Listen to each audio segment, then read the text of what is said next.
Hello, friends. Welcome to another Saturday Night Live with me and my lovely co-host Sarah, Hello, hello. who has a Wait, working camera this week.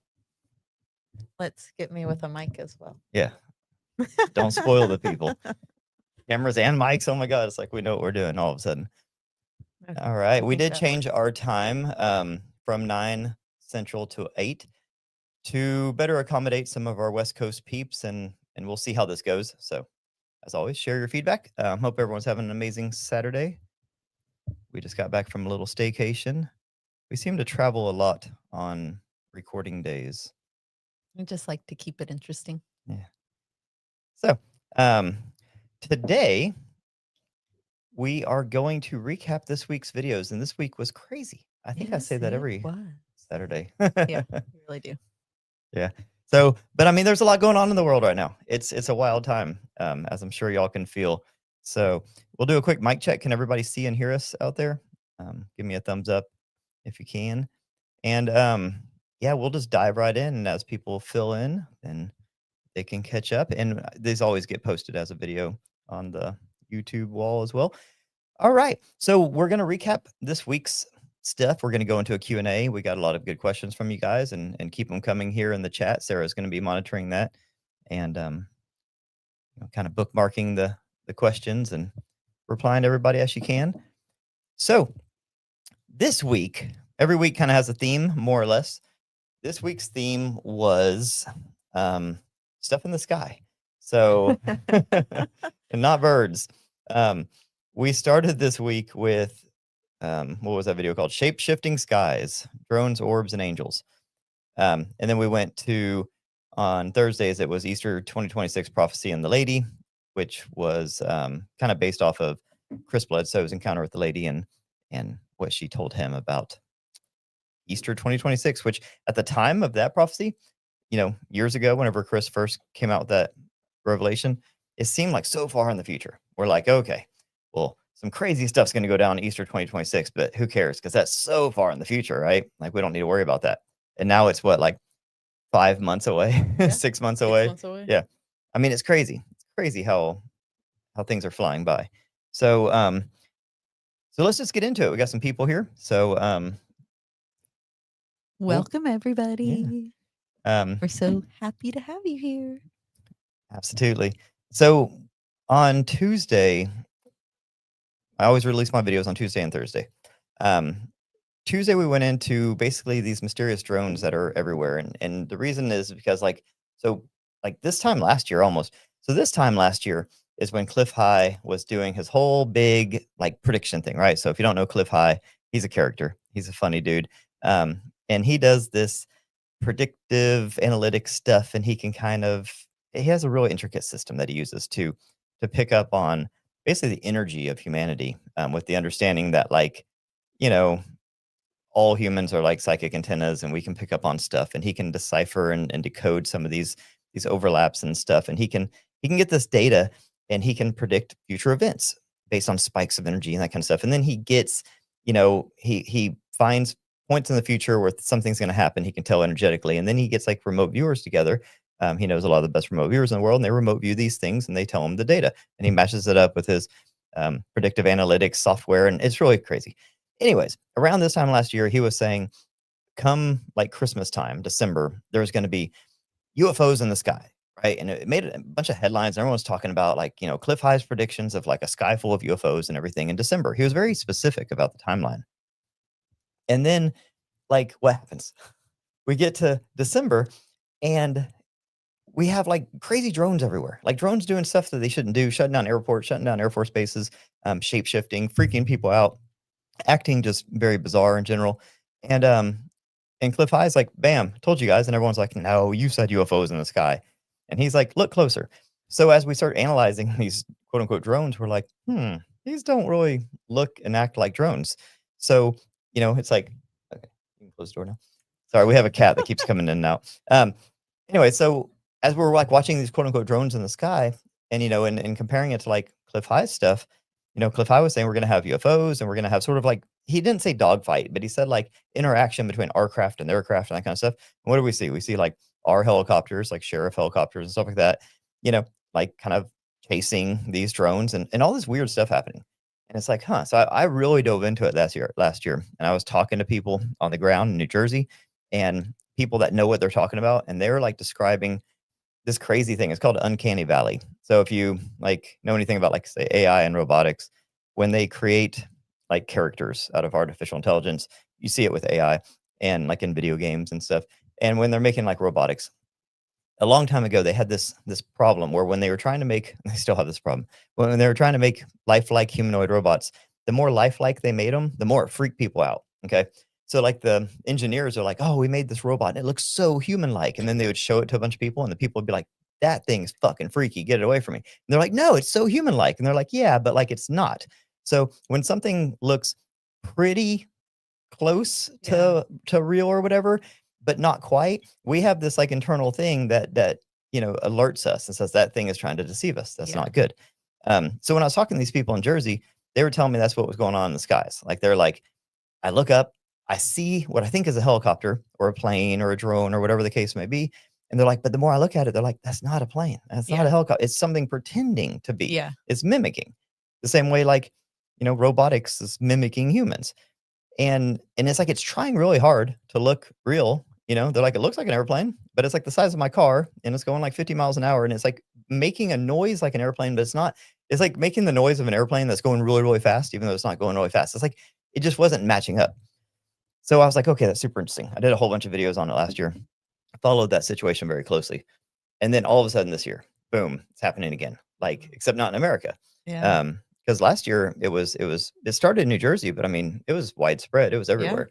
Yeah. And I mean, shutting down like Air Force bases, shutting down airports, like doing crazy stuff. And so in my video on Tuesday, I go into like basically the 3 levels of what I see in our sky, which is when it comes to like anomalous things, not like birds and insects, but like, we have what's called the sphere network, so like, Patrick Jackson, I interviewed him. He talks a lot about the sphere network, which are these metallic spheres that kind of float around, and there's usually 3 of them, and they form this like network, and it's very analytical. It's like a planetary defense network. It's pretty freaking interesting. He wrote a couple books on it. I interviewed him. We had that encounter at the beach years and years ago where there was that silver thing. I mean, it looked like a silver sphere that just dropped silently into the ocean. Yeah. And I thought it was a drone at first too, because it was going down like how drones do. Yeah. But then it kept going and kept going, whoop, right in the water. I was Yeah. like, what the hell was that? And at the time, I didn't know what the sphere network was. So I just Yeah. was like, it was one of those things we saw it. We both saw it and we're like, that was weird. Yeah. But what do you do? I mean, you remember, move on, so distinctly. Yeah. But there's nothing to do about it. And then later I found out about the sphere network and I was like, oh my God, I think that was one of those metallic spheres. Come to find out they're everywhere. Like there's like tons and tons of photos. So here's the way it worked, guys. It's really crazy. When you see a photo of a UFO, like someone shows you a photo of a UFO, you're just going to look at the UFO, right? Your eyes you're not like, oh, look, an apple tree. You're just like, that's a fucking UFO, right? That's all you care about. But now what we're doing is we're going back and analyzing like archival footage of UFOs. And in almost all of them, you'll see these little spheres around them. These little spheres. Crazy. But you don't focus in on that because a lot of times it just looks like a speck or something, whatever. But like we're seeing, like you can tell it's got definition, it's got a highlight, it's got a shadow. They're round. There's usually 3 of them. And so anyways, there's this thing called a sphere network. Patrick Jackson has broken it down. He thinks that it's this technology from what are called ultra terrestrials. And this is going to get weird, but like advanced people, I think they're people. Jason Giorgiani thinks they're people. It's what we call the Nordics. The people that live inside the earth that are probably survivors of the Atlanteans, that would make the most sense. Yeah. And we call them aliens because we don't know what they are because they're in these fancy craft and stuff and they have abilities we don't have. But more than likely, they're people that have just been around for a long time. And they have this technology and they can keep an eye on us crazy kids up on the surface, doing all of our crazy stuff. And they keep an eye on us. And that's what it seems like that is. So anyways, that's one layer. That's a sphere network. These metallic silver spheres. Okay. So that's one thing. And then we have like man-made stuff. Like we have exotic technology, our government, like they always say the stuff that they tell us about is like 60 years behind what they actually have, right? So they have stuff that would blow our minds. So some things that we see flying around is just human-made stuff that we don't know about yet because it's classified or secret or whatever, right? So that's obviously that. And then there's number 3, and that's what I really went into most on that video is the orbs, and what the orbs are, or what I think they are. I can't say exactly what they are, but what I think they are, and then how that ties into Chris Bledsoe's prophecy and all that kind of stuff, right? Yes. Because what the orbs do is they're bits of conscious plasma, I think. So they're bits of conscious plasma that can, I believe, the more I've studied it, that they act as like this, almost like an immune system, like a white blood cell of Earth. So if you look at Earth as a living thing, right? Gaia is this living thing. We live on it. We came from the Earth. We're living. It's living. You go out in nature, everything's alive. Like it's just busting with life. Everything, flowers and plants and pollen and bugs and insects and animals, like everything's alive. So Earth is alive. We're alive. And then you go into space, and then everyone just thinks space is dead. Dead space, just nothing. And it's like, okay, so everything's alive, bursting with life, and then all of a sudden it just dies when you get to space. It doesn't make any sense. Yeah. And then the more they start studying space, they realize, oh, there's like microbes and there's fungi and there's like bacteria and there's all sorts of stuff in space. Yeah. They're finding it on comets and stuff, that there's like this like organic material, that's the seeds of life. Okay, so maybe space isn't dead after all. And then we find out, okay, what is space? And then we kind of discover, oh, space is mostly plasma. I mean, like when I say mostly, I'd be surprised if it wasn't 100%. Scientists are careful, so they say 99%. Yeah, I was gonna say what was Dana saying? Professor Robert Temple, who is the smartest person in the world when it comes to plasma, that's like her mentor. Mhm. Like that's who got her into plasma. That's who she really models herself after. But he's the OG. He says 99.99999% of all basically physical, visible matter in the universe is plasma. Okay. Yeah. So you can basically say 100%. They just, Yeah. he's a scientist. So he, to give himself a little out, he's like, I never said 100%, but it's 100%, which means everything is plasma, which means we're plasma. We're just a different state of plasma. Right. So, we're plasma that has been cooled off. We're like frozen plasma. Yeah. It's kind of how you can describe our physical matter here. So, okay. Knowing that everything in the physical universe seems to be alive, right? Like, why would it just be alive here and the dead everywhere else? Yeah. Doesn't make any sense. They're even like NASA even just came out, even though I don't believe anything they say, but still they came out and they said they found signs of microbial ancient life on Mars. So it's like everywhere we look, we're finding life. Okay. So I even think that just the space is alive. And I think it's alive because it's plasma. And I go into the tether incident in Tuesday's video, and on my Patreon, if y'all subscribe or whatever it's called on my Patreon, you'll see all the like material that I can't really show, because when I do my podcast, I'm just walking through the woods. But when I talk about stuff, I put on my Patreon afterwards. So one of the things I put on there is this video of this called the tether incident. And it's so freaking fascinating. And this proves without a doubt that space is alive, right? Yeah. And this is how I got to my conclusion that the plasma orbs that we see are conscious plasma. That I think they act as like white blood cells, like scouts that when something happens, they go to investigate and observe. They do their immune response. They fix the thing. Sometimes they guide. Sometimes they do whatever they got to do consciously to do whatever, work their magic. But it's like an immune system response, and that they come from this layer of Earth that's pure plasma. I think it's the Kordylewski clouds that are in between the moon and Earth that are pure plasma clouds, and that these little plasma orbs come down to Earth. Okay, so the plasma or the tether incident, I'll tell you guys real quick because this is so fascinating. And we have tons of video of this. NASA has video of this, and it proves that space is alive and it's intelligent. So they had this like 12-mile long tether. It's like this special kind of metal, and it was rolled up, and they launched it into space, and they were going to unroll it, and it was going to basically drag. They were going to tether it to this satellite. As the satellite went through low Earth orbit, it was going to pull this tether along. And the tether is just this metal. You can let him out. Our cat's being a little shit. So it's like this metal ribbon of sorts, okay? And as the satellite was going to pull it around low Earth orbit, it was going to create this electromagnetic static because it's the way it interfered with the atmosphere. And it did. And it worked so good, it created this lightning explosion essentially, and it just exploded, and then it ruptured the tether to the satellite, and then the satellite kept going, and then the tether just kind of floated off into space. So they're like, oh shit, that sucks. Like we spent a lot of money on this experiment, and they wanted to see if they could create their own like ether energy. Like if this tether could just be dragged through low Earth orbit in the atmosphere, and it would like in the ionosphere, and it would create its own energy, and we could like use Drag it to make like resistance, yeah. crafts and wings and stuff that like made Mhm. its own energy. So that's what they were doing, and then it exploded like because of too much energy because it worked.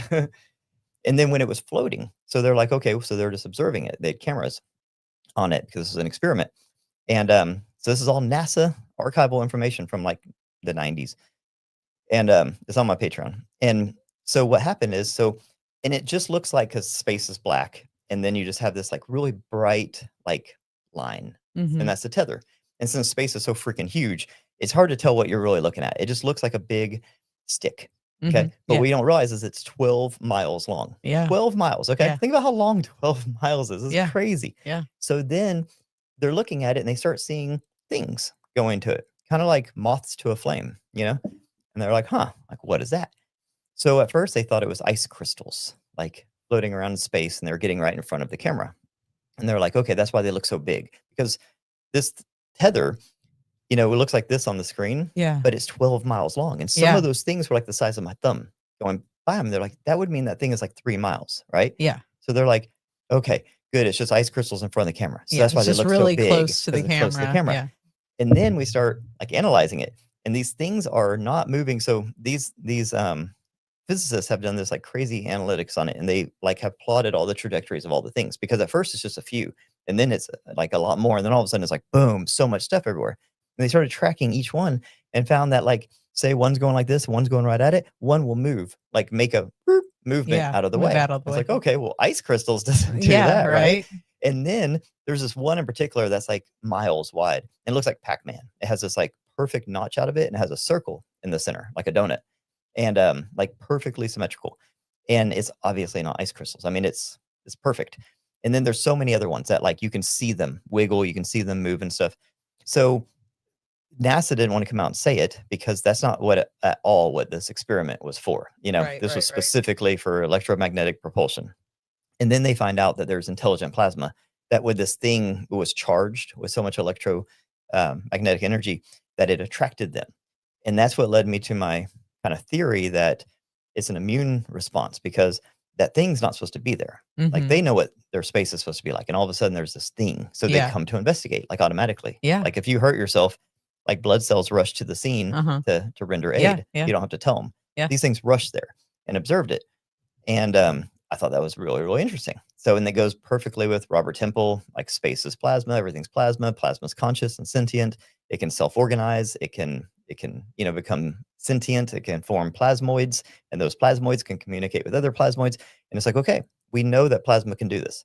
Then we know that we have these it's called complex dusty plasmas, and these two Kordylewski clouds that have these things called Lagrange points. It's where like Earth is here and the moon's here, and there's 2 points, L4 and L5, where the gravity cancels out and there's no gravitational pull. So you can put stuff there and it doesn't move forever.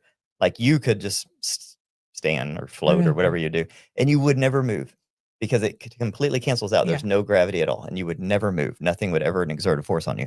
And in those two spots, L4 and L5, there are these gigantic, complex, dusty plasma clouds, right? And I think that is what we call, or that's what we refer to as the spirit world. That's heaven. That's heaven. That's our database. That's where we go when they say we go up to heaven, or up to the spirit world, up to our higher self. Mhm. And then we see these orbs coming down. Yeah. Always coming down. So our spirit goes up and they come down. Where's everything going? And where's everything coming from? Yeah. I think it's there. Okay. So now that we got that out of the way. So I know most people are just like, they're just drones, man. I'm like, no, I'm going to take this shit way further.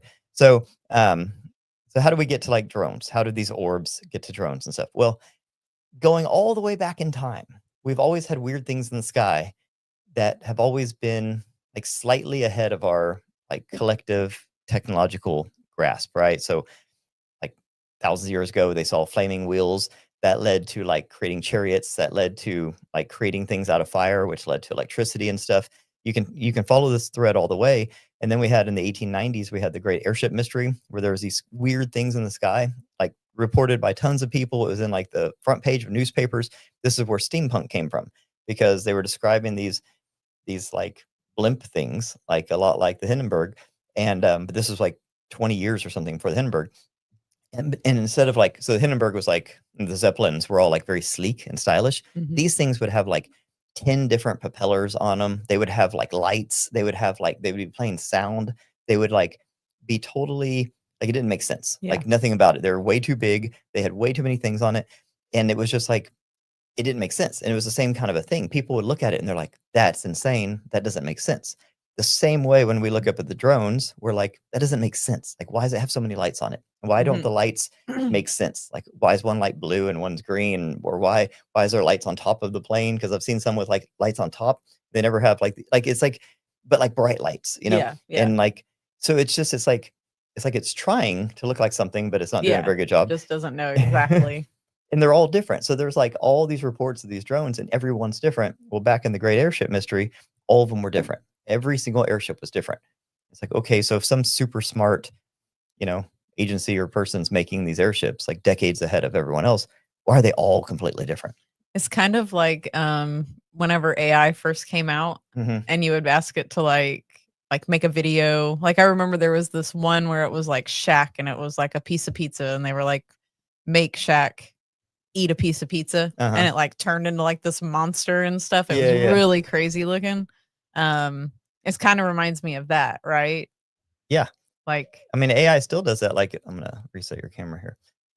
If I say I go to AI and I say, okay, create an image of a UFO, right? It'll make an image of a UFO. And if I say, okay, make that exact same thing again, do it just like that one more time, then the next one is going to be different. Yeah. And if I ask it to do that 100 times, every single one is going to be different. Yeah. Right. So let's bring Sarah back in. Yay. Okay. I don't know why it's doing that. No. Hi. Okay. Hi. Sarah's back, y'all. I don't know. Life is good again. Anyways, yeah, it's very much like that. It's like very much like AI. Like it doesn't make any sense. Like it's like it's imagination.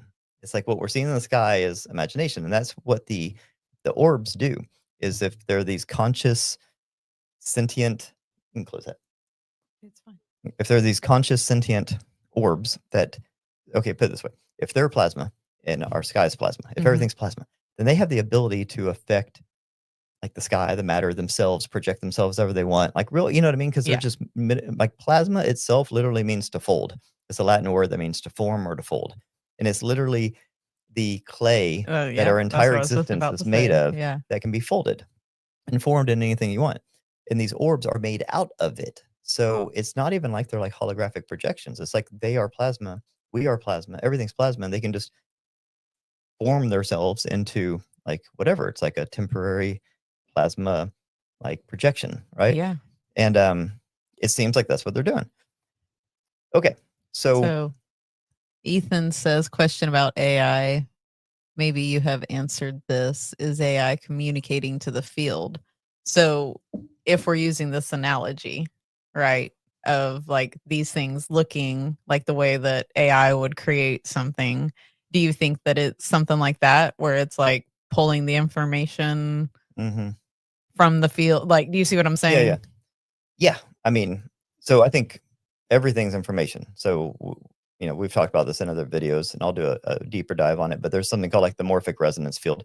And it's basically just this information field that connects everything. It's how telepathy works. Basically, it's how, like, whenever you think about somebody and then they text you, or, you know, even like with phones and stuff now, like you think about something, you know, like, oh, my back hurts. And all of a sudden your phone's like, oh, you need this back pain medicine, right? Like, that's not like Google reading your mind. That's the field. The field itself is reading itself. Everything's information. So I call that space the imaginal space, and that's where you go to imagine, right? So when I look at like AI, it's really crazy. And tell me, chat, if you guys like ever have this happen to you. Especially when I'm dreaming, but say I'm imagining something right now, and you told me imagine like a red race car, right? I'll sit there and imagine it. And at first it'll be kind of amorphous and fuzzy, and then it'll kind of turn into and get more clarity, and all of a sudden it's a race car. And I'm like, okay, now I can see the race car. And then my imagination kicks in and it probably turns into a rocket ship and blasts off, right? I'm like, okay, whew, I don't know where that came from. Okay, well, with AI now, when I say, okay, AI, make a race car, like make a red race car, it does the same thing. It starts with this kind of amorphous blob. It adds detail and all that stuff. Then it has a race car.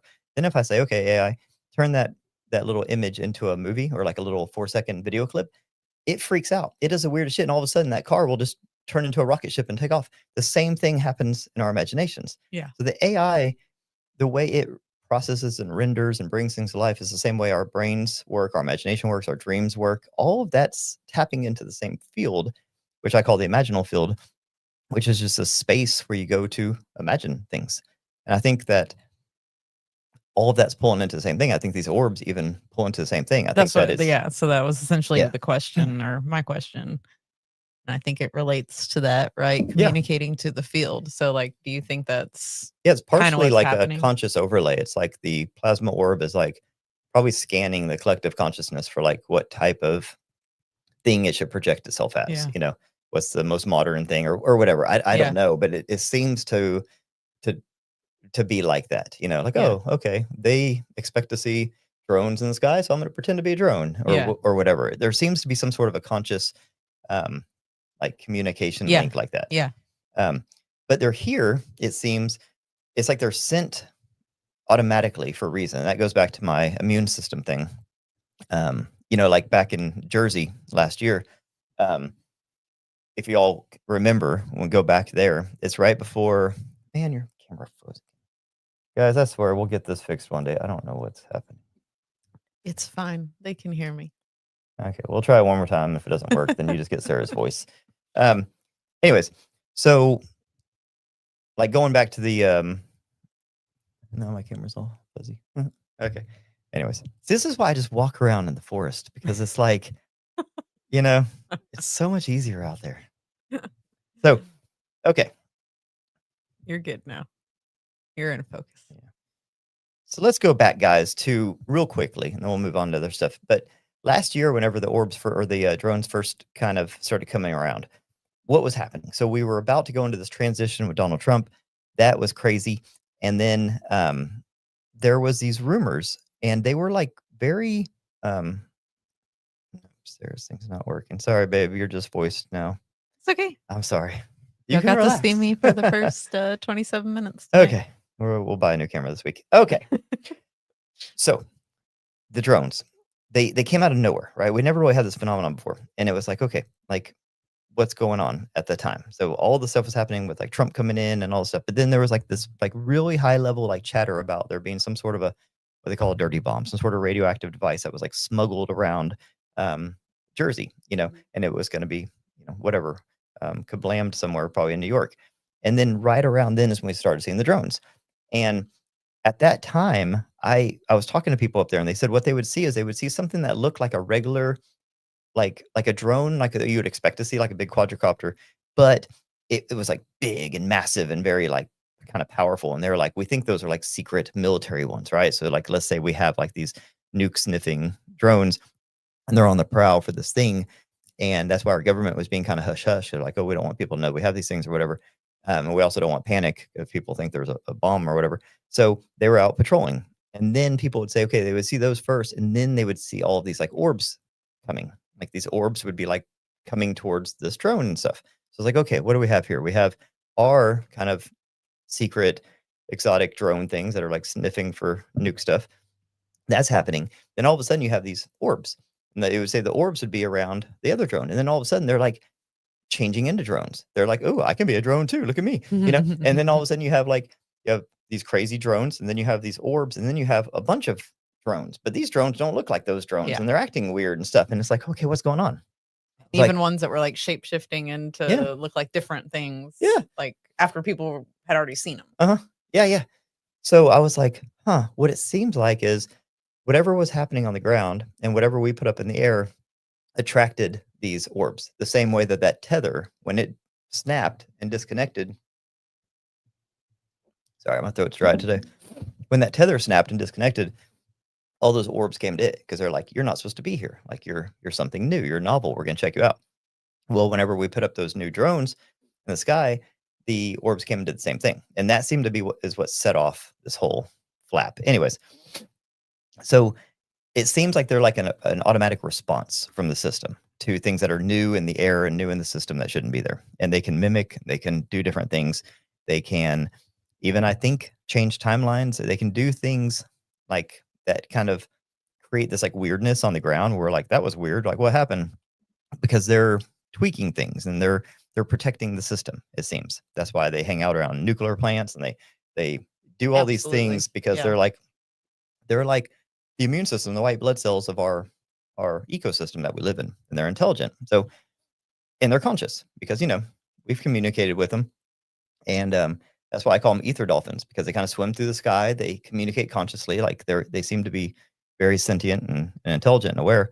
But they also know that they don't come near you because they are like charged with like electromagnetism, and they can create like this radiation sickness if they get too close to you.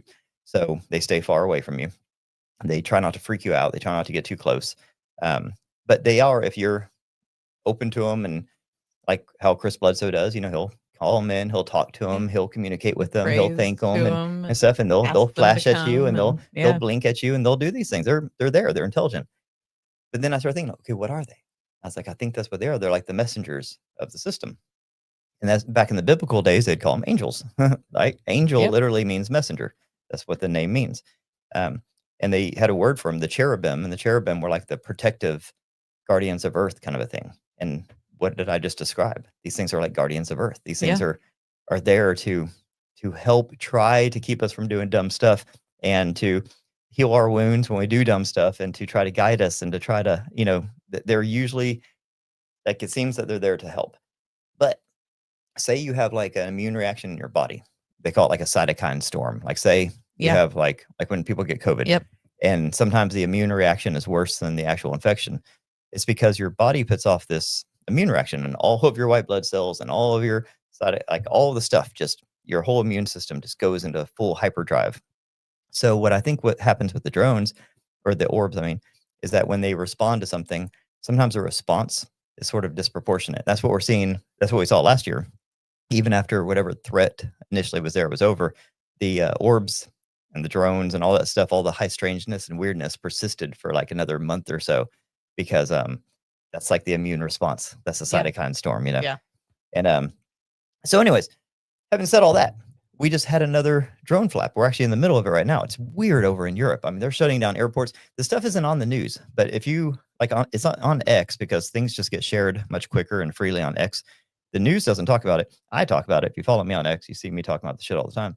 But almost every single day for the last 2 weeks, they have been shutting down major airports in Europe. And I mean major airports, Munich, Copenhagen, like they're shutting them down all over Norway. They're shutting down major international airports like every single day in Europe. And it's weird, like because it definitely is airports have not anti-drone measures. They Yeah. have these like EMP things that basically will just zap them and drones will fall out of the sky. Well, They have tons of cameras, they have satellites, they have helicopters, they have all sorts of stuff. These things are shutting them down night after night. They know they're there. They can't get pictures. They can't shoot them. They can't down them. Nothing. They're impervious. It's like, what's going on, guys? well, and we also know, like from personal experience, from our trip back from Vegas and all the flights that got shut down because of the weather, like they don't take that lightly to completely shut down airspace because like it messes everything. Up a lot of things, like a lot not just of for your things. airport, for like all the other airports, everything around you. So it's a big deal. And now they're over there, they're like freaking out. They're like calling these emergency meetings and stuff because they don't know what's going on. They're like, they thought at first it was just like, okay, they thought Russia's flying drones around. And it's like, well, if Russia was flying top secret mystery drones around, why would they do it night after night in the same place with lights all over them? Like blinking lights, like, hey, look at me. Like, you know what I mean? Like, it doesn't make any sense for your adversary to be doing reconnaissance on you in like public spaces where everyone can see you, night after night at the same time with bright lights. Like, you know what I mean? It's not very stealthy. So absolutely. So I think we can rule out like Russia and China. You can rule out America because this was happening to us for months, and we were like, everybody was completely flabbergasted. Like they're like, we don't know what's going on. And I know you can say, okay, well, they're saying that to us, but on the backside, it's like, no. Like it's been coming out from like leaks and stuff. The government was they were confused as hell. Like they were going into what's called skiffs, which is when you can talk about like super compartmentalized top secret stuff. And the people were coming out of the skiffs and they were just like white faced, like ghosts. Like they're like, we don't know what the hell's going on. I mean, I didn't get the impression that they're like, we got this, guys. Like, don't worry. You're good. I got the impression I was like, they have no freaking clue what's happening. And now you watch these press conferences like in Copenhagen and stuff in Munich, and these people, I mean, these are civilized, sophisticated governments and militaries and airports, and they have no idea what's going on, no idea. So it's definitely not drones, it's not balloons, it's not, I mean, it's the same thing that was happening last year, So I'll wrap this up by saying, okay, we talked about why I thought that they came to Jersey, because of it was reported that there was a radioactive device on the loose.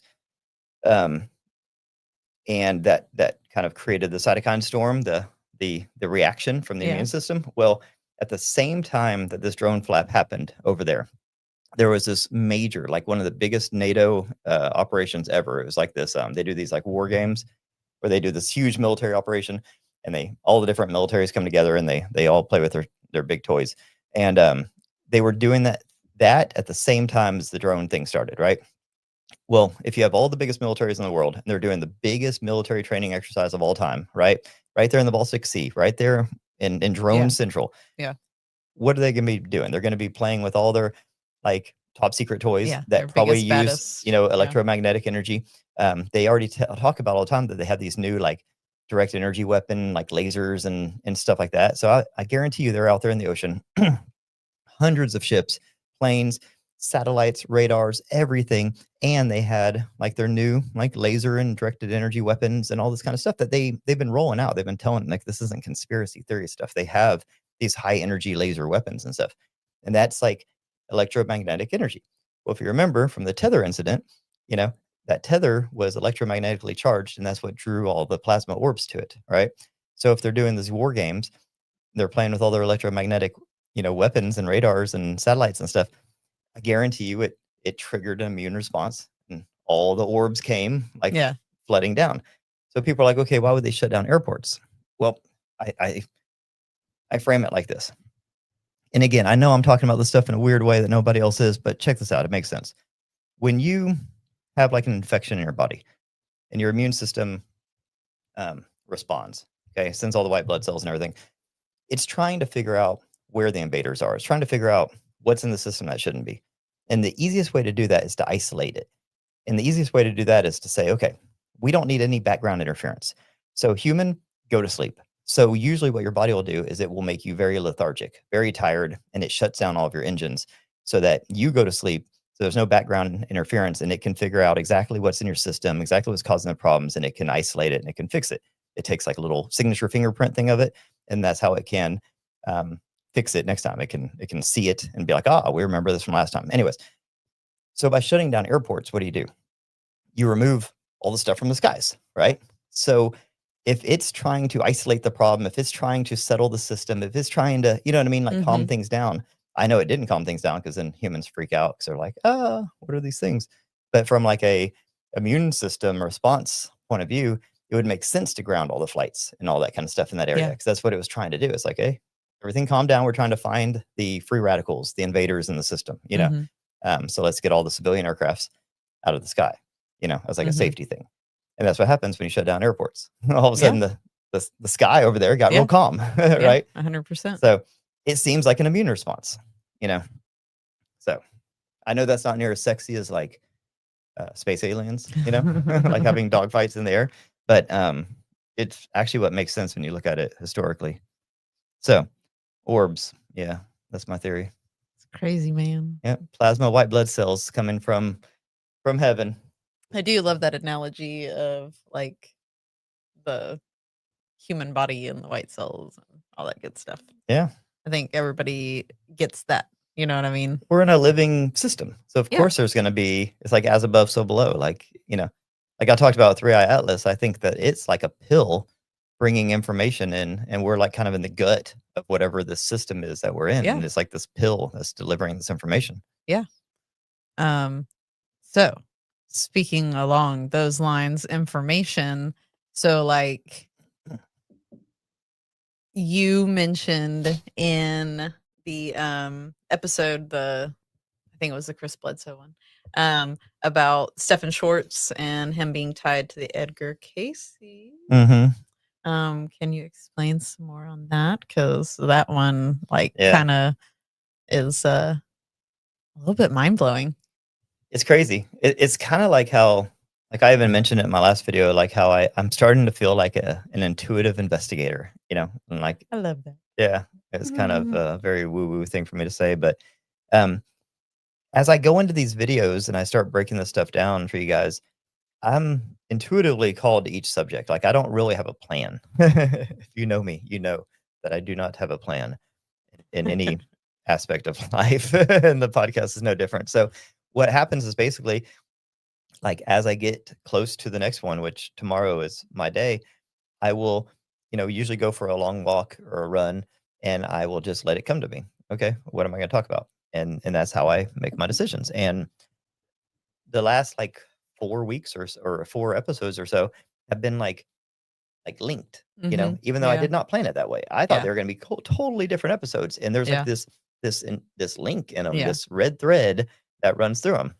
And I even talk a little bit in this last video about my dream with Jesus and the red thread, and I guess I should probably tell that story today. But anyways, I'll finish my thought of what you're talking about. Edgar Casey and Stephen Schwartz. So yeah, I did my 2050 video, which is like the most popular video I've done to date, about the 2050 predictions. And that was because I was just going to do like a series of remote viewing videos because it's interesting. And I started with that one because it's like the most interesting remote viewing story that most people don't know about. It's just not well known. And kind of because Stephen Schwartz is not a likable character, like he's just not. Like I want to like him, but I just don't. He's super interesting. He's crazy smart, and he's done amazing work. But he's not a real warm and fuzzy kind of a person, So he doesn't go and do a lot of the big podcasts, and he doesn't really, you know what I mean? He just does his thing, and he's successful, and he's I'm sure he's a great person, but he's just not a well-known person, and his story is not real well known. Yeah. Even though it's an amazing story. I love it. So I was like, okay, I'll start with that one. And I was right. Most people had no idea who he is. Most people had never heard of the 2050 project. And it was blowing people's minds. And it was like a very, very popular episode. So I was like, okay, well, that's cool. And then I was like, all right, well, I'll just shift gears because I'm always shifting gears. So instead of doubling down on that, I was like, I'm going to talk about something totally different, right? So I went off on a totally different tangent. And then I was like, holy crap, this totally different tangent is completely connected to Stephen Schwartz and Edgar Casey. I'm like, how did that even happen? So the connection there is, so Stephen Schwartz is a scientist, and he was responsible for remote viewing for the government. They hired him to do back in the 80s to remote view the future because they were convinced we were all going to be wiped out in a nuclear exchange with Russia. So they wanted him and his team to, because he was an archaeological remote viewer. Him and his team and the Mobius program that he invented found like all sorts of amazing like sunken ships and treasures and temples and things that were like, said not to be true, like Cleopatra's house and all these things. Like they found all this crazy stuff. So they brought him in. They said, hey, you're the best of the best. Remote view the future and tell us if any of us survive nuclear war. Right? Because they thought we were all going to die. And he, anyway, so I won't get into that whole story, but that's what he was known for, right? Well, if you go back in time, his story, he's a scientist, remote viewer, worked for the government, did all these top secret things before that, like right out of college. And I don't want to tell the story in too much detail because I don't want to butcher it because it's been a while since I heard him tell it. But from his lips, when he was young, he had this strange paranormal encounter with this couple. And this couple, in this weird way, approached him at his house out of nowhere, seemingly like just appearing out of nowhere and disappearing, invited him to this dinner. It was a very strange encounter. Everything was very, very strange.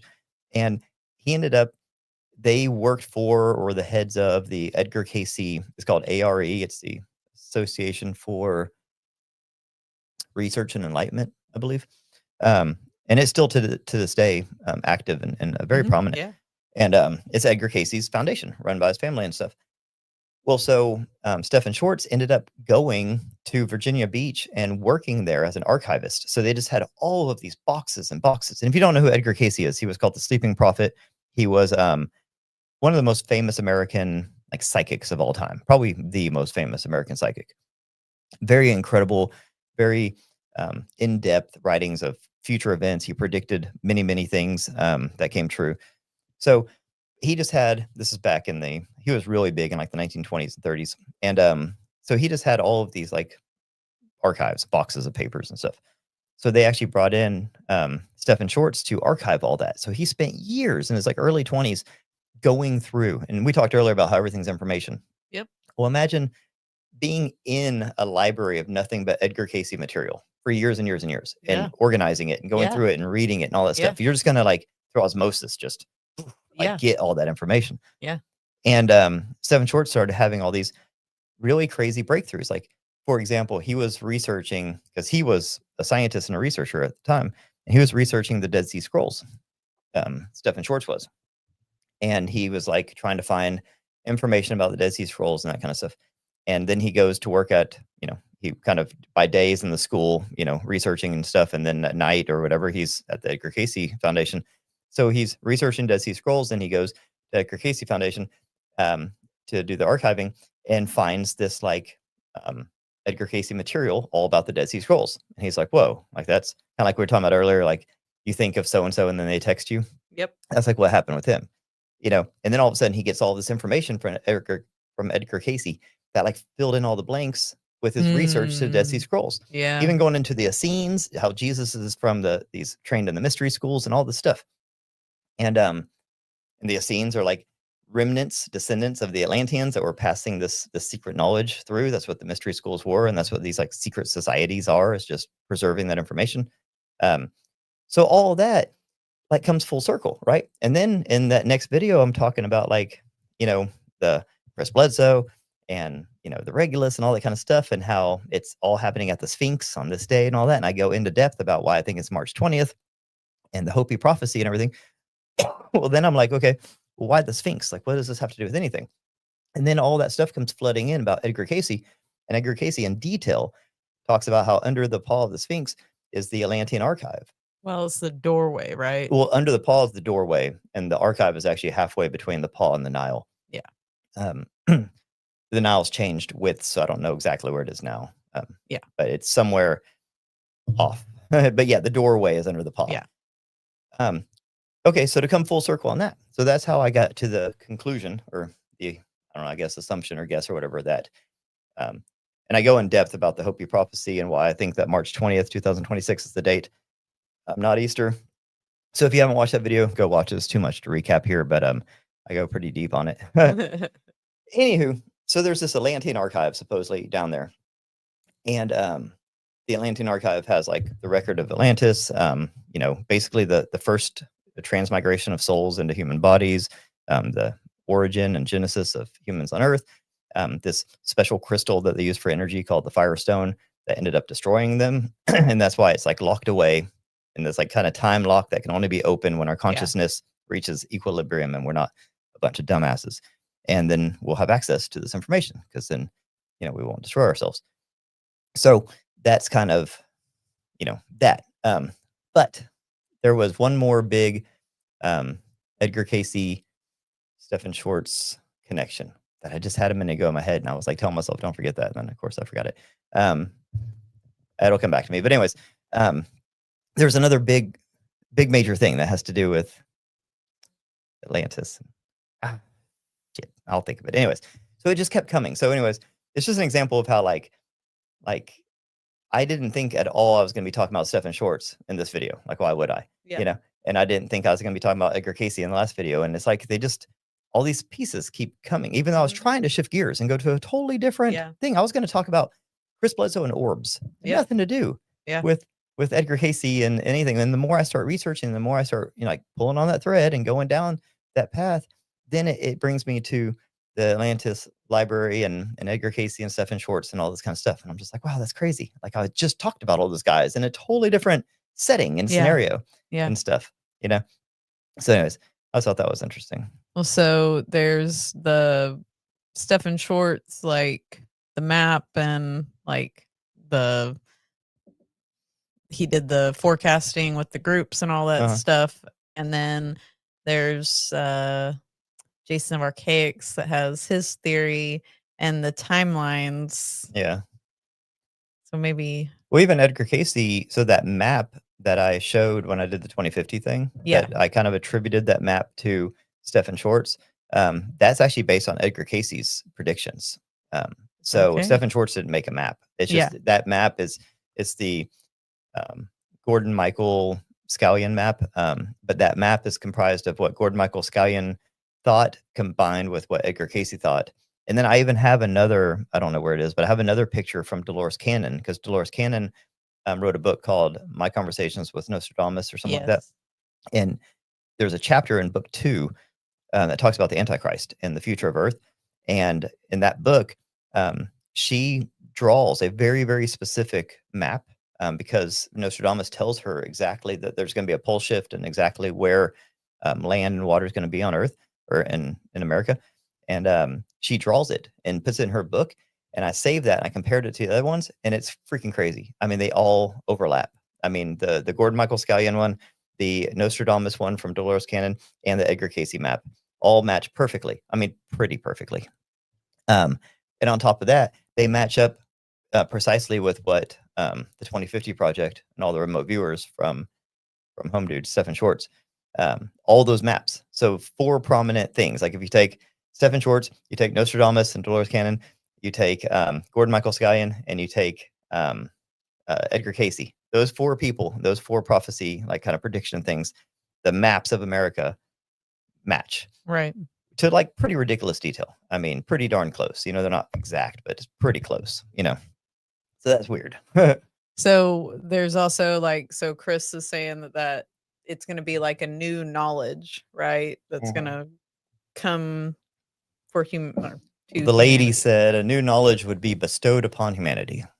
So that's what everyone was like. Everyone that I saw that was kind of covering this, they were saying, okay, the lady is going to appear at the Sphinx and she's going to tell us something. I was like, I don't think so. I think the new knowledge is under the Sphinx. I think we're going to maybe get access to the library, or at least like knowledge that the library exists, maybe. Yeah. So what if sometime around that time, like somebody right now, there's all these people doing all this wild stuff in Egypt, finding all this underground stuff everywhere. Okay. Yeah. Ooh, I remembered. Yay. Okay. What do I win? So, okay. So I talked about Home Dude, Stephen Schwartz.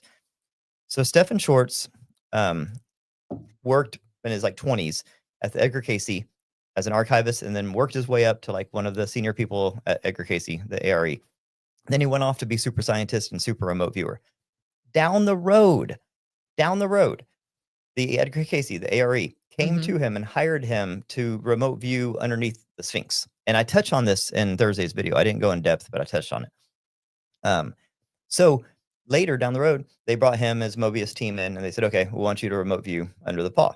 So obviously he does everything double blind, and he knows what's under there. So he can't remote view himself, but he has a team.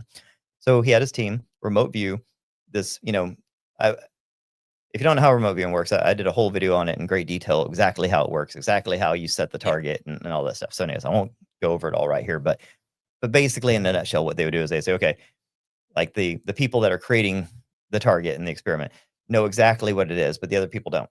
And they'll just assign, they'll entangle essentially through intention and consciousness. You make like a stamp. It's like a hyperlink in the information field from like, say, a symbol. Say it's going to be the letter Z, and that letter Z is associated with underneath the Sphinx. And then they have the remote viewers remote view that letter Z, knowing that there's a hyperlink in the information space. Anyways, they came back and they said, okay, it's some sort of a mountain that looks like a lion and stuff like this. Like that's the way they were describing it, and all these drawings, and you know, very intricate. And then they were saying that there's like something underneath it. There's a box underneath it, and they were drawing in remote viewing, usually doodle. Anyways, so much of the stuff that they got back showed, you know, that it was the Sphinx that they were remote viewing. So obviously they nailed the target, and that there was something of importance underneath it. Okay. So, and here you have Edgar Casey went in depth about how the Atlantis library, the Atlantis archive is underneath the Sphinx. In depth, wrote all about it and the importance of it, how it got there. He thought he was a reincarnated version of Ra Ta, who's a person from ancient Egypt. It's actually called the land of Kim back then, that actually built the library. So he spoke at length about this library underneath the Sphinx. And then, you know, then later in life, you have Stephen Schwartz remote viewing under it, confirming that, okay, confirming with this remote viewing team that there is something underneath, something of importance underneath the Sphinx. And then you have the lady telling Chris Bledsoe that at the Sphinx, she didn't even say the pyramid, at the Sphinx, she said near Easter, when she called it, the Red Star Regulus, when it's in the gaze of the Sphinx, I think she said just before dawn, that a new knowledge is going to be bestowed upon humanity. So I was like, new knowledge, Sphinx, and all these things. I was like, the knowledge isn't coming from her. The knowledge is under the fucking Sphinx, man. Telling you. But we can't just go there and get it. It's like it's locked. It's like a time release vault kind of a thing. Yeah, and it's who gets a hold of that knowledge and what they decide to do with it, release it or not, and all that good But stuff. can you even too. get control of it if you don't have the right intention? That's what there's some way it seems to be, from what I understand, even the people that kind of went off on their own and started the mystery schools, did all the like mystery school stuff. They've been on the run for thousands of years. I mean, if you think about it, like Knights Templar and Rosicrucians and all those people that have been like carrying this information. Back then, it was like Pythagoras and the mystery schools of Egypt and Greece. They were always kind of persecuted and on the run, like carrying this information. It's like there's something trying to get this information, like Pac-Man, like gobble it up or keep it from getting out or whatever. So it's like there's this verbal, like kind of passing down of traditions and information through these mystery schools. But then there's like hardcore information in that archive. They say it's on like tablets, and there's actually crystals and there's metal tablets and stuff. That's what the remote viewer saw, of like real information that tells us specifically where humans came from, what happened during the cataclysm, how to survive the next cataclysm, what this secret crystal technology is, all that stuff, Yeah. But evidently that whole thing is locked down in a way that you can only access it if you're at a consciousness tipping point. So I know what you're saying. It's like, well, what if like the bad guys get this information? But it's almost like they thought of that and somehow they constructed the pyramid and the Sphinx in a way to where it's like locked from us, to prevent that from happening. We discussed earlier this week, like basically that you thought that it was like knowledge that needed to get out, but then like there's that whole like 20 years from now, essentially, like through multiple people, they're saying there's going to be some cataclysm. Big change for us. I think that's why they're fast tracking the information. I don't think we're at a consciousness level where we can. I don't think we're consciously mature enough collectively, to be able to handle this. But what if it's not? What if it doesn't matter anymore? What if they know something's coming, and they're like, all right, they're not ready, but we got to do something, Yeah. Fucking give it to them, see what they do. Maybe they surprise us, Well, I mean, I guess sometimes you just have to go ahead and let it out. I mean, sometimes there's no choice about it. Tori says maybe it's going to permeate out like a gas or a spirit. Yeah, I mean, the remote viewers saw a very physical chamber with very physical objects. They described them as stone tablets and like basically like laser etched metal tablets and crystals. But it's also information, so maybe it's in the field. I don't know. It's very interesting. The energy shifter says Dolores Cannon talked about how that technology could cause one to see it when the tech wanted that one to see it, while one nearby did not see it. It's kind of like, like with Chris and the orbs, like if you're not ready to see it, you're not going to see it, kind of a thing. But at the same time, like there has to come like a time when everybody has to get on the same page so that we can like go up to the next level, kind of a thing. Know? Is that what's going to happen? You know what I mean? Yeah. Now I've gone through every scenario. They talk about the Hopi prophecy, which I talk a lot about in the last one. I think my next video is going to be on the Hopi prophecy of the man in the red hat. Like not as like a trigger warning. This isn't a political thing, but there is an amazingly in-depth prophecy from the Hopi people talking about the man in the red hat, which they call their great white brother, who's going to bring the age of purification. And it's a wild prophecy that goes into that is the next stage after the the red star and the blue star, Kachina. That's what I was about to Yeah. say. You touched on the Kachina. But that's only one part of the Hopi Mhm, prophecy. yeah. It's a pretty complex prophecy, and there's like new age spins on it and shit. So like I try to stay very, very true to the original Hopi prophecy, which is kind of hard because a lot of it's just oral tradition. But I found this archival footage from one of the Hopi chiefs who it breaks it down in great detail, and he's like a genuine Hopi chief who's describing the Hopi prophecy. So this isn't like, you know, some dude with a beard and orange glasses telling you. Like, this is coming from the Hopi tribe. And it's crazy. It's wild. But it talks about this age of purification, and the age of purification definitely sounds a lot like a cataclysmic reset.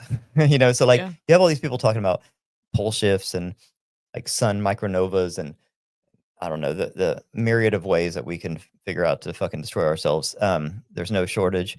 So there's all that. But then you have like the Hopi prophecy that basically says the same thing, just in different words.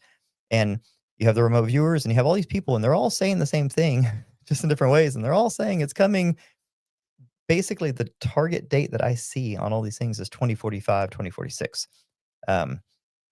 So not that far, right? So 20 years. And it's almost like this whole prophecy with the lady being, I think it's March 20th, 2026 is when we're gonna get the knowledge.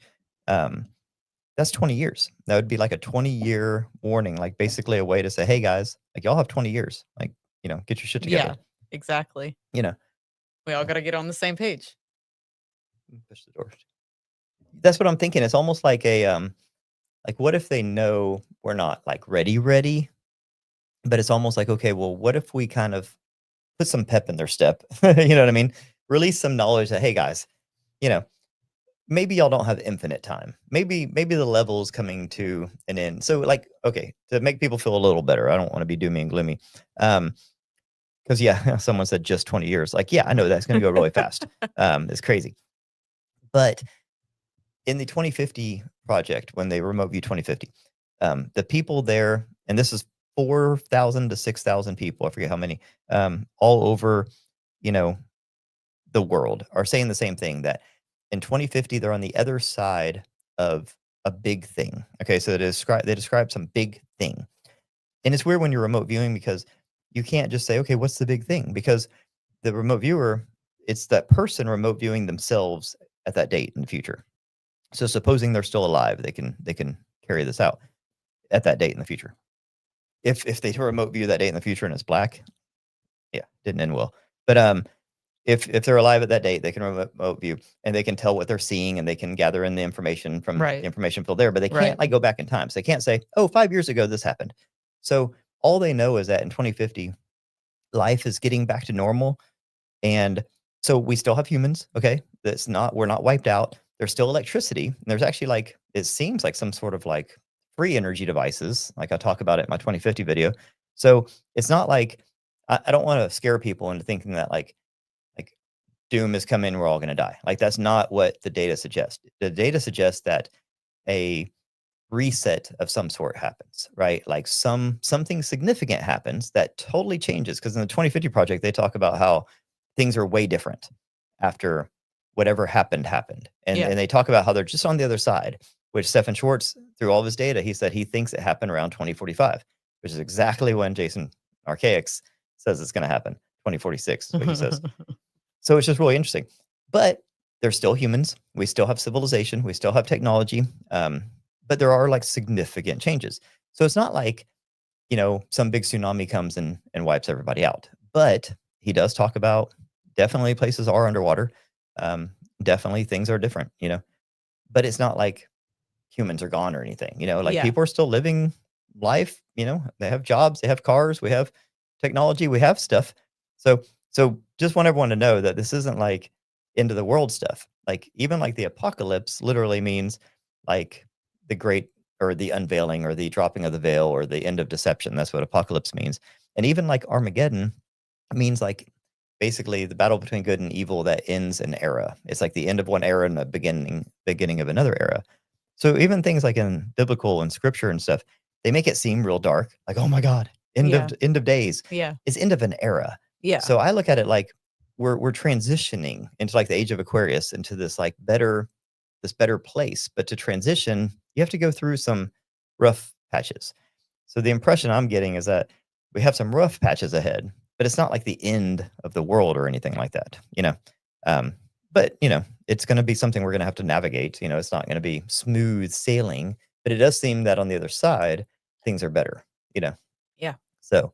Well, isn't that what they're saying? They're like, things were finally getting like Mhm. settled again and back to normal and Yeah. back to. Yeah, we just don't know what happened. Yeah. But everyone talks about, you know, oh, we're finally back to normal, or everything's getting back to normal. It's like, from what? Like, we don't know. So he's still pouring through the data. He's supposed to write a book as soon as he's done, but he said he had like tens of thousands of pages that he's going through. He's been going through it for a while, but anyways, it's just interesting. So it's not like doom and gloom, like we're all going to die or anything, but definitely we're going to go through some changes, you know. And I think everyone can agree we probably need to, right? Like, nothing changes if nothing changes, right? And I think we need to change some absolutely. stuff. Yeah.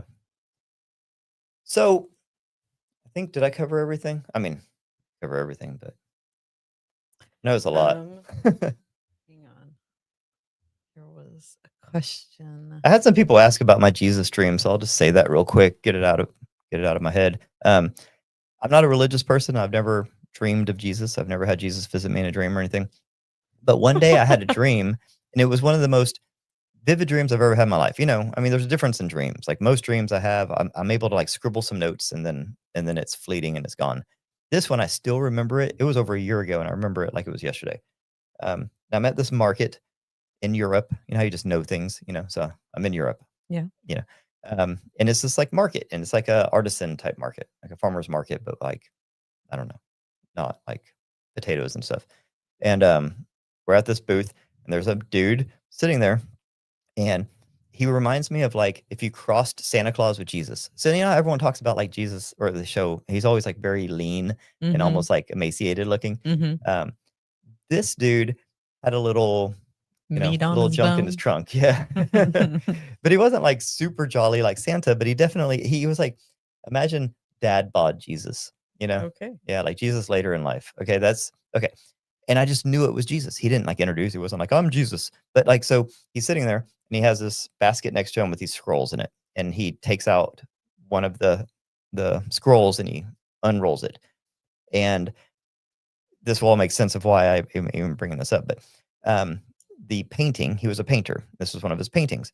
And it was the 3 pyramids in Giza and this beautiful like landscape in Egypt with these UFOs, like flying craft things in the sky. Yeah. So Jesus with this painting of UFOs in the pyramids at some market in Europe. Like it was the strangest dream, but like I knew it was Jesus because I just knew. And like it was a very clear, like whenever I looked at it. So I'm looking at the painting and I'm like, really good painting, you know. Obviously you're gonna be very complimentary to Santa Jesus. And then he goes, zoom in, which was like a weird thing to say because I don't know, that's like a modern thing to say. Yeah. And also it wasn't like digital, but like as soon as he said that, it was almost like a magnifying glass happened and I went real close. Like I could see like the fibers of like the canvas that it was painted on. And there's this red line that ran through it, just a red line that went vertical or horizontal all the way through. And he said something like profound. I don't remember word for word what he said. I told you all about this dream, like as soon as I had it. I remember. And but the most important thing was that red. He said like that's what matters, or that's it, or that's what's important, or something like that. Like it was something having to do. It was very specific that what I was supposed to be looking at was that red line going through the painting. And at the time, I didn't know anything about red threads. I had no reason to pay any attention to red threads. And then I started researching it, and I was like, okay, what's the significance of like red threads and Christianity, or red threads and you know, whatever. Come to find out, almost every major religion and culture has some sort of a story or some sort of very important symbology with red thread. Then on top of that, I find out that Jesus often wore a red sash. That's why even nowadays, like a lot of times you'll see Jesus with like a red sash or something on him. And that Mary, this is coming from like the Essenes, like the old school knowledge, Right. that Mary would wear this like red sort of, not like a bonnet, but I don't know, some sort of like head cover. Like a head cover type thing. And that the red to them symbolized it was like energy and blood and like like, love and passion and all those things. It was like life. The Mhm. red was very powerful color. And then I heard somewhere, and I haven't been able to, validate this, but that they tried to like kind of shame Mary after the fact because they didn't want her. So from Well, what I yeah. understand, Yeah. Mary Magdalene trained in the mystery schools with Jesus, and she was a very, very accomplished. Like she had amazing psi abilities. Like she was a very Mhm. gifted person, and that the mystery schools are kind of like Jedi schools. They teach you what the true human potential is, and that's what Jesus Mhm. used to do back then. Was teach. He didn't just go around performing miracles like show off. He was like, let me show you what humans can do. Yeah. Like Your potential. yeah, Yeah. I'll show you, I'll demonstrate it to you to prove to you that humans are powerful. And that's Right. what he did, is he wanted humans to know how powerful they were, and that you could heal with your hands and you could heal with your thoughts, and that, you had authority and not to give it away. And so, and Mary did the same stuff, and they actually like shamed her by using the red thing against her, and created this, like made it like a symbol of, like being a whore or whatever, and the whole like scarlet letter and all that shit. But that the red was a symbol of them back in the day. And then all these other cultures have this like red thread symbology. And I thought it was really interesting because, like, in this dream, Jesus is showing me that red thread in the freaking painting of UFOs in the pyramids, which is just was very out of place, Mhm. you Yeah. know. And then that was it. And then I was left with like just researching. As soon as I was done, I was like, okay, red thread, what's that have to do with anything? And then I found all these things. And now, even today, there's this like red thread running through all my investigations. Like all the stuff I'm looking into Yeah. are like connected. And Yeah. I'm like, that's what Jesus was telling me. Like, follow that red Yeah. thread. There's this, because in the painting it was hidden. Like you couldn't see it. That's why he was like zoom in. And all of a sudden it was almost like it was old school in the computers back in the day. That like Yeah. a magnifying glass would pop up and then you could like zoom in. It felt like that. It was like magnifying glass zoomed all the way in, red Yeah. thread. And that's what he was showing me. Well, I was like, huh. I remember when you woke up that morning and you were telling me about it, you said that I was the one who pointed out the red thread. That's interesting.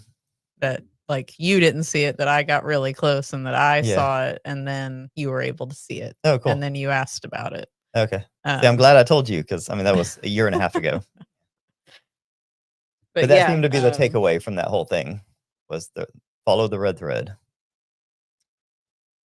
So yeah, you've got Dreamlandia said that's what you're doing, drawing a red thread through all these stories, including Three Eye Atlas. Keep very good record of your dreams. It's coming to you. Yeah, I do. I have a dream journal, and I have Of a little. sorts. I call it the dream recall protocol that I used to be so good at. In the last like month or so, I've kind of dropped off doing a lot of my stuff. So I need to get back to doing that, because I have very, very vivid, very crazy dreams. Yeah, absolutely.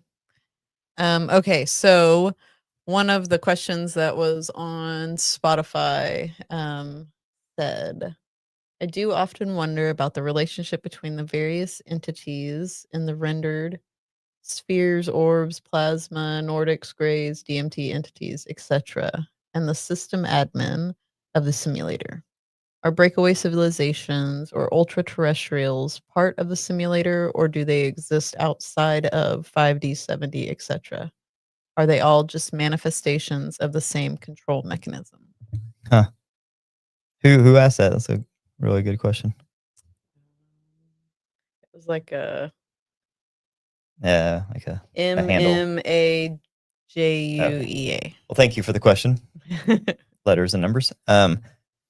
This is something like, okay, I toyed with this when I was really going hard on to Dr. Michael Newton stuff, because I'm very, very intrigued by the life between lives. That Mhm. period when you die, you go to spirit.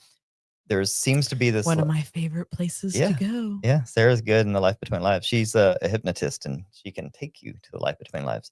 And that's where Yes, really cool stuff yes. happens, because the way we understand it is only a portion of your higher self. So like you are not you. Like whatever's sitting in your chair or bed, wherever you are right now, that's just you're in this physical avatar to have this lifetime. And a part, like maybe 20-30% of your overall energy is streaming into your body to have this. The rest of it's still in the spirit Right. world, in your higher self, guiding. You're connected.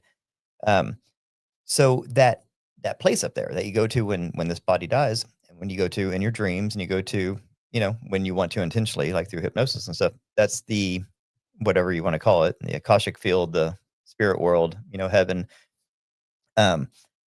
In hypnotherapy, they call it the life between lives, right?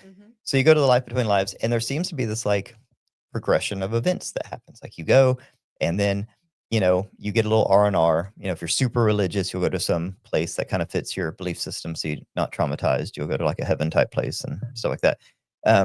See things that you expect to see, and then at a certain point, somebody will come, a guide will be, hey, come over here. It's time for you to move on. And then you'll go and you'll have like kind of this past life review, and you'll meet with your higher self, and you'll go back to your soul cluster, and you'll do some training. And then at a certain point, you meet with something called the Council of Elders. So this goes back to this person's question.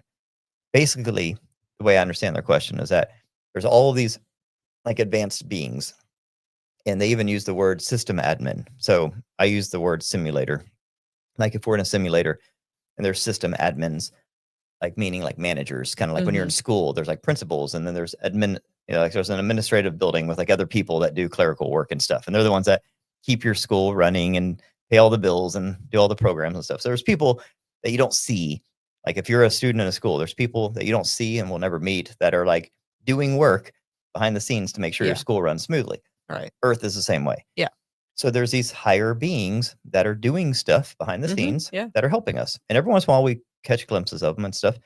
But so I struggle with that because when they go, I just want to understand. So whenever they're going to the Council of Elders, they talk about how the souls, like, so when the soul's meeting with like their higher self, it's familiar. It's your higher self. You're like, yay, I'm back home. It's this warm feeling. When they're meeting with their like guides that are guiding them to their next incarnation, it's kind of a warm feeling. It's like a counselor in school. You're like, they're there to help. But when they go to the Council of Elders, it's a totally different energy. Yeah.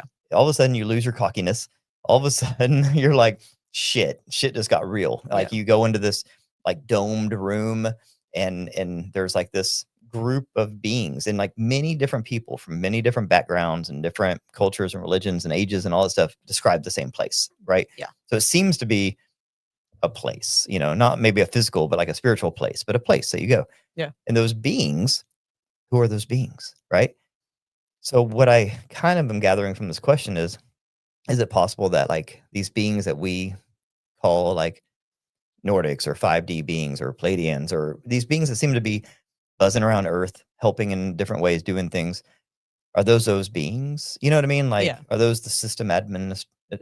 Are those the people behind the scenes? Like when you go to the Council of Elders, is it those people? And when we're here on Earth and they kind of intervene, is that what we see as angels or Pleiadians or whatever? You know what I mean? And we just create these other names for them, like, oh, those are Pleiadians from the Pleiades. And it's like, are they, or are they like the system admins from, you know what I mean? Like, like, and is it maybe easier for them to have us think that they're all aliens and stuff, so that we, you know what I mean? So that we don't know that we're in this like system, you know what I mean?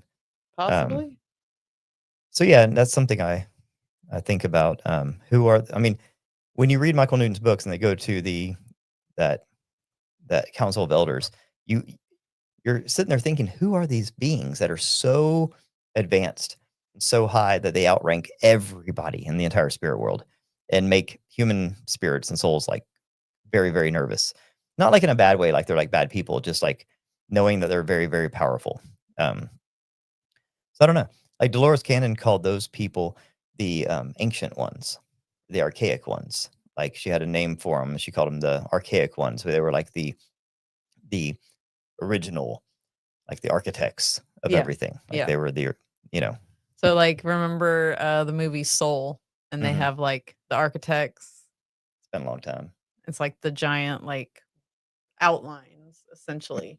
Yeah. And they're like, that's what their job is. That's the impression I get, because when they talk about the Council of Elders, they're like glowing figures with like cloaks, like hoods, like robes, kind of like Greek style robes, and you never really see their faces. They're just these like powerful, like towering figures, So I have experienced like meeting my person that was assigned to me, and me like, signing my life contract and finding out who I was coming in with and that kind of stuff. And I've experienced life review. I haven't experienced that scary part. Like, so I mean, Well, it's I not don't have a scary. It's reckon, you know. intimidating. Yeah. It's because it's I guess they put off like a powerful aura that just kind of makes you're like, okay, this is this. I gotta get Yeah, serious for a yeah. minute, kind of a deal. Yeah. Because they're the ones that, like, when you're dealing with your like higher self, they're like, okay, basically, in your last life, you could have done better here and you could have done better here, and then you're like, I know, I messed up again. And when you're talking to your counselor and you're planning out your next sojourn, it's more like positive and stuff.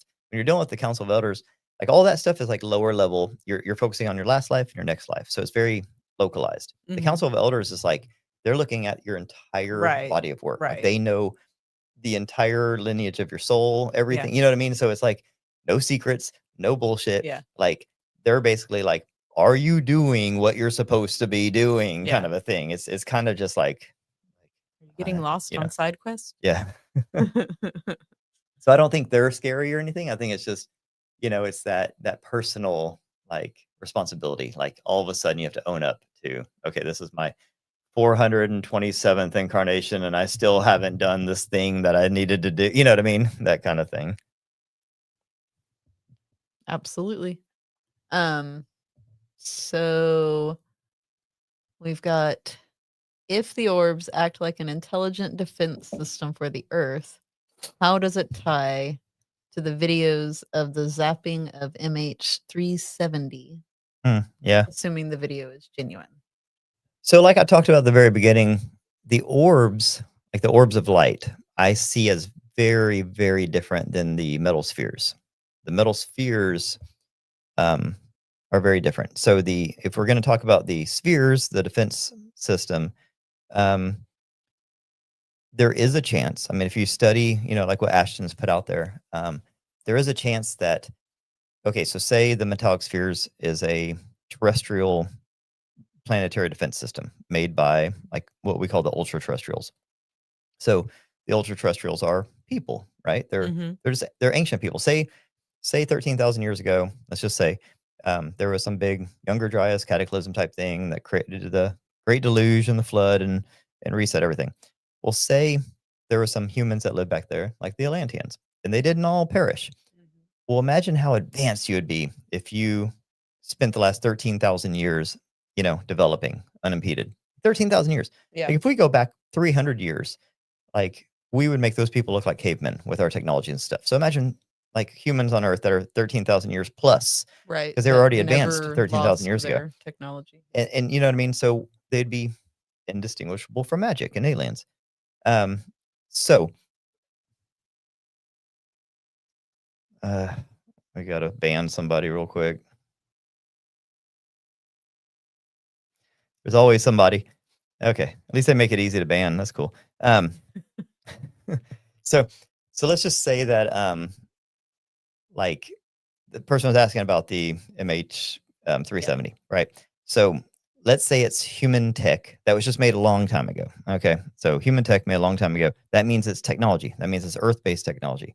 That means that we can reverse engineer it because we've already found several of those spheres. I'm not convinced that the Buga sphere is one, but there's something called the Betts sphere that fell on the Betts farm years and years ago. That thing has been studied by lots of different smart people, and it is fully anomalous and very, very different. So, anyways, I think some of these spheres have crashed or landed or depowered or whatever, and we probably have reverse engineered them, and we probably have. I don't know. Maybe the MH370 is our technology. Maybe we're able to reverse engineer it. I don't know. That's completely speculative. Those videos when they first came out years ago, or year and a half, 2 years ago, whenever they came out, I remember seeing them right off the bat on Reddit, and I thought it was completely genuine, and I was even sharing it at the time. And the more I looked into it, then I thought it was fake, and then I took down my post. And then the more I really, really looked into it, I was like, I don't know. Now I'm really thinking that it's genuine, and it's super. I mean, like someone like me who believes in intelligent plasma orbs and tens of thousands of years old, like exotic, planetary defense system metallic spheres. I can't sit there and say, okay, it's impossible that these orbs zap that plane. Like of course it's possible. But whose orbs they are, where they came from, why, and all that stuff. I don't know. Who knows? But yeah, I mean, it's entirely possible, and there's a good chance that maybe those spheres that have been around for tens of thousands of years, that probably the Atlanteans created to protect, Earth and keep an eye on us. Yeah, maybe our current government has been able to, play around with those and create their own. Who knows? Good question. Weren't there a bunch of important scientists on that flight? Jennifer said. Yeah, Oh, sorry. it gets real deep. Yeah, Necessarily go down that whole rabbit hole, but yeah. Oh yeah, there was a bunch of Chinese national scientists that were working on some very important like superconductor project that were on their way back to China. Yeah, it's a very, very complex rabbit hole. Oh, the rabbit holes we can leap into. Yeah. Okay, Lou asked, do you think that eventually humans here will be able to handle learning these truths? Yeah. So saying humans can do something and saying the human collective are two different things. I worry about religious people.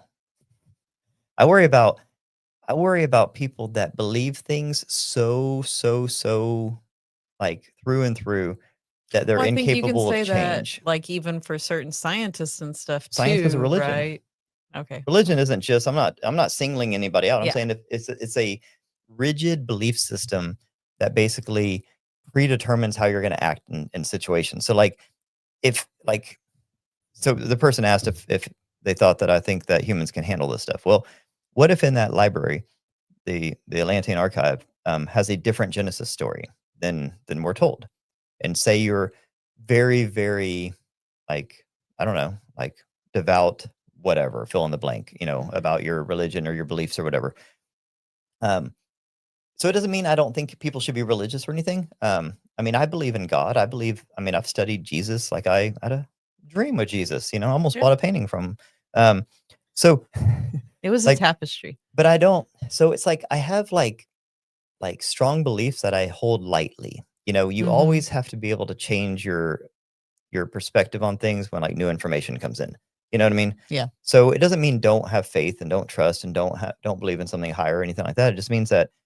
So I worry that okay, if the information in that archive contradicts religious information, how are people going to react to that? You know what I mean? Are they going to doubt it? Are they going to immediately say, "Oh, that's not what the Bible says, so that's obviously wrong," right? Yeah. Because if you think about it, there's other religions that have different Genesis stories, and if you're very religious, you'll just dismiss it. You'll say, Right. "Well, that religion's obviously wrong because it's Yeah. different than mine," right? But that other person's going to say, "Well, your religion's wrong because it's different than mine." So there could be like information in that archive that is life changing that humanity needs to save us, and 75% of the world will dismiss it because it doesn't fit what they think. Yeah. So when the person asks if I think that humans can handle it, I mean, I think we're capable of handling it. I don't think there's anything in there that we couldn't handle. Will people believe it? Will they trust it? Will they even give it attention? That's a completely different story. I could see people writing it off and just saying, "Oh," because I mean, like in Egyptology, they have like the Book of the Dead and that kind of stuff. Like Egyptians had very complex religious beliefs that were actually really good. I like a lot of their stuff. Oh, settle down out there, guys. See, this is why I don't bring up religion. People like you, we're gonna hide that one. Okay. Sorry, guys. Speak your mind out there, but be conscious of other people. I'm in no way like saying anything negative about religion. What I think is that they're all viable options, like because we don't know. We just don't know. I don't know what religion's right. I don't know if any of them are right. I don't know if all of them are right. I don't know if all of them are wrong. I don't know. But what we want to do is keep an open mind because say we are presented, like the lady said, with this new knowledge, right? This game-changing knowledge. Well, you don't want to just dismiss it. You want to if it's as important as it could be, we want to at least give it like a proper chance, right? So I don't think humans are incapable of handling this at all.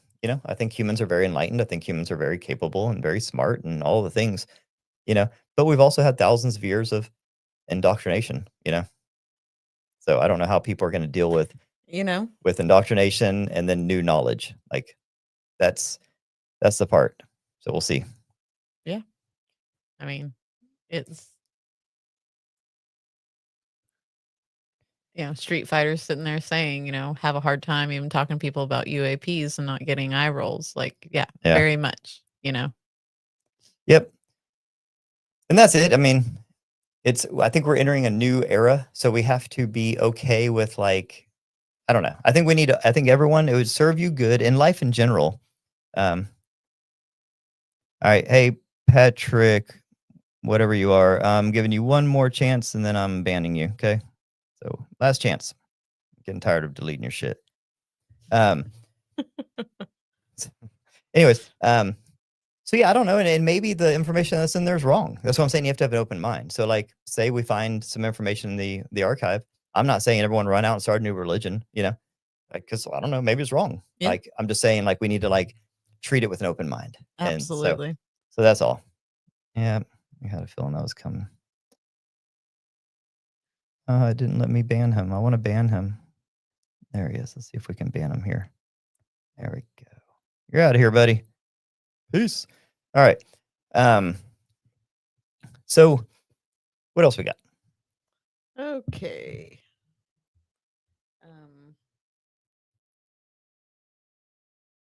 So like we've had a couple people actually talk about and then somebody commented on like the most important thing being who will have access to that information, like who's the gatekeepers of that information, kind of a thing, Okay, so here's where we can have some faith. The lady, and I know that people trace her back to other things. Maybe she's Sophia, maybe she's Hathor, maybe she's whatever. I don't know.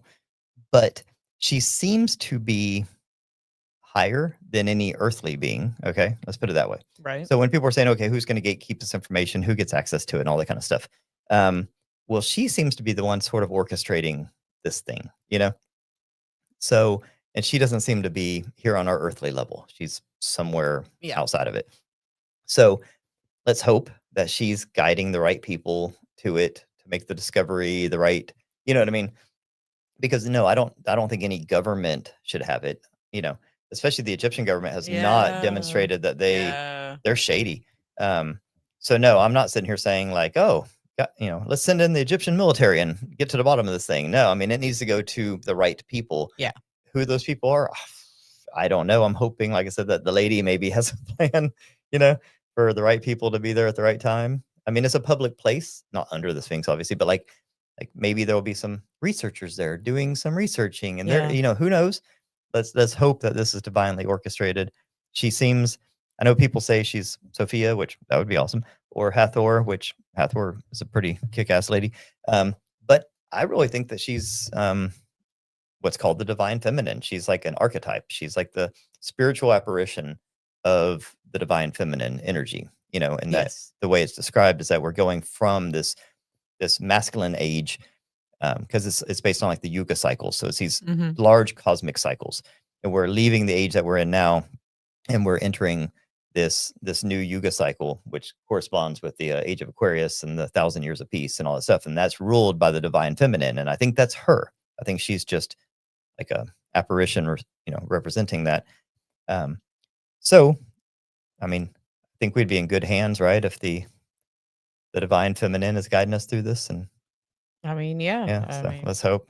That can't be she seems like a nice lady. Let's put it that way. Can't be a bad thing, or at least I would trust her more than just about any other option, to be the one in charge of that information. So let's hope she helps us choose the winner. All right. Well, what else we got, guys? Oh, my computer is about to die. We did an hour and a half. I can't plug it in. I have so many things plugged in. I have this like little thing that you plug everything into, and it doesn't have a power cord that we could put into it. Look, there's 5 things plugged into it right now. Anyways, well, obviously we need to go to Best Buy and get another camera. Thank you guys. If there were any questions that were unanswered, y'all feel free to pop back in next Saturday. Or I put my email address in the chat. There were a couple people that asked like about recommendations for QHHT and that kind of stuff. I can definitely help with that. Yeah, Sarah does it all. She's very humble and behind the scenes, but I'm trying to break her out and get her. I try to get her in front of the camera, and I think her psychic powers keep killing the fucking cameras because that's the second one. So, you get anyways, to hear my lovely voice. Yeah. So I'm reluctantly dragging her into the spotlight. I want to do an interview. One of our next podcasts is going to be me interviewing her, and we're going to talk about Bigfoot and all sorts of fun stuff. So be looking for Jordan Sarah interview on that's Bigfoot. when it gets really good. Yeah, we have some pretty wild stuff there. But yeah, Sarah is amazing as a hypnotist, and also we're opening a new business with our good friends, and we have to go through and we have to create bios for everybody. Which if you've ever had to make a bio for yourself, it's maybe the hardest thing you could ever do. What do we say? So Sarah's name is the Intuitive Sarah, right? Which I love. The Intuitive Sarah. That's and then my her website and my handles. Yeah. And then her title is I nailed it in the car the other day. Like, what was it? That was just yesterday. It's easier to like come up with the title for someone else than to come up with the title for yourself. Mindset coach and hypnotist. Okay. So the Intuitive Helping Sarah. others shift their mindset. Mindset coach and hypnotist. Okay.